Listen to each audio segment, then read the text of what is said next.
Hey, it's David Ruddock, founder and managing director of Insane Technologies. And I wanted to say something really controversial. I don't think your cybersecurity awareness training program works the way you think it does. What do I mean by that? First of all, I don't think the end user can be hardened in such a way that they're never going to fall for a scam. Behind every great scam is social engineering. It is the manipulation of a person or group of people to do something that they wouldn't normally do. And I want to give you a really good example. Many years ago, I was walking down the streets of Melbourne and a monk came up to me and asked me for some money, money for the temple, he kept saying. And I thought, hey, it's a monk. These people do great things. Sure, here, have 20 bucks. And he gave me some beads and I took the beads and went on my way feeling pretty good for myself. A couple of weeks later, I was having dinner with my mum and my mum asked me where the beads came from. And so I started telling her the story and I thought, oh, crap. And so I picked up my mobile phone and I started searching on it.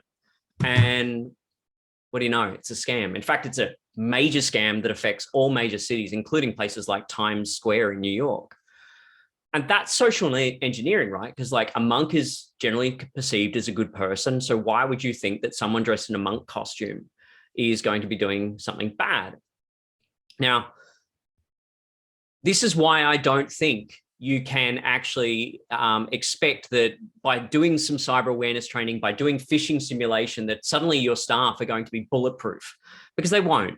All it takes is something to come through at the right time, the right place, and maybe they're preoccupied with work, maybe they've got some personal problems going on, whatever the case may be, and they'll click on it, they'll open it, they'll follow the link, they'll respond to it, and all of a sudden, a couple of $100,000 has been wired, maybe malicious software has been installed on your computer. And I kind of think of it like, I would love to ride a motorbike, but I just don't trust everyone else on the road. I reckon I would die. But I wouldn't get into a car without a seatbelt. I wouldn't get into a car that didn't have airbags. And the same thing should go with your staff and your computers. It's not acceptable for you to turn around and say, I trust my staff, therefore we don't need these controls. Because it's not your staff you have to trust. You have an adversary who is aggressively trying to attack you and every other business out there, every other person out there, so that they can get money out of you.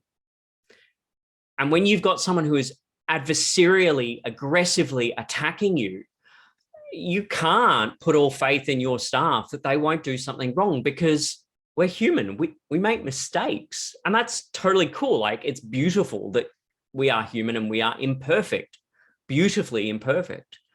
But it also means that we are susceptible to fall for scams.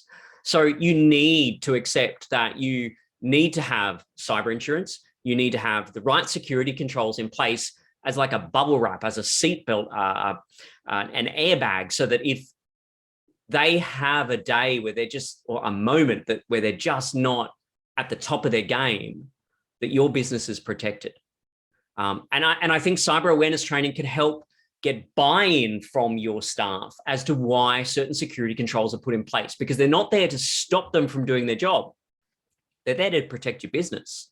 And when we finally accept that this is not about like making life difficult, this is actually about trying to make business safer, then you do that. Like I said, you wouldn't get into a car without an airbag or a seatbelt these days, nor would you probably buy a really nice car without insurance. So why are you doing it to the most important income stream in your life, your business?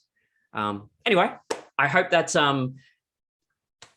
generated some interesting conversations, and I look forward to talking to you soon.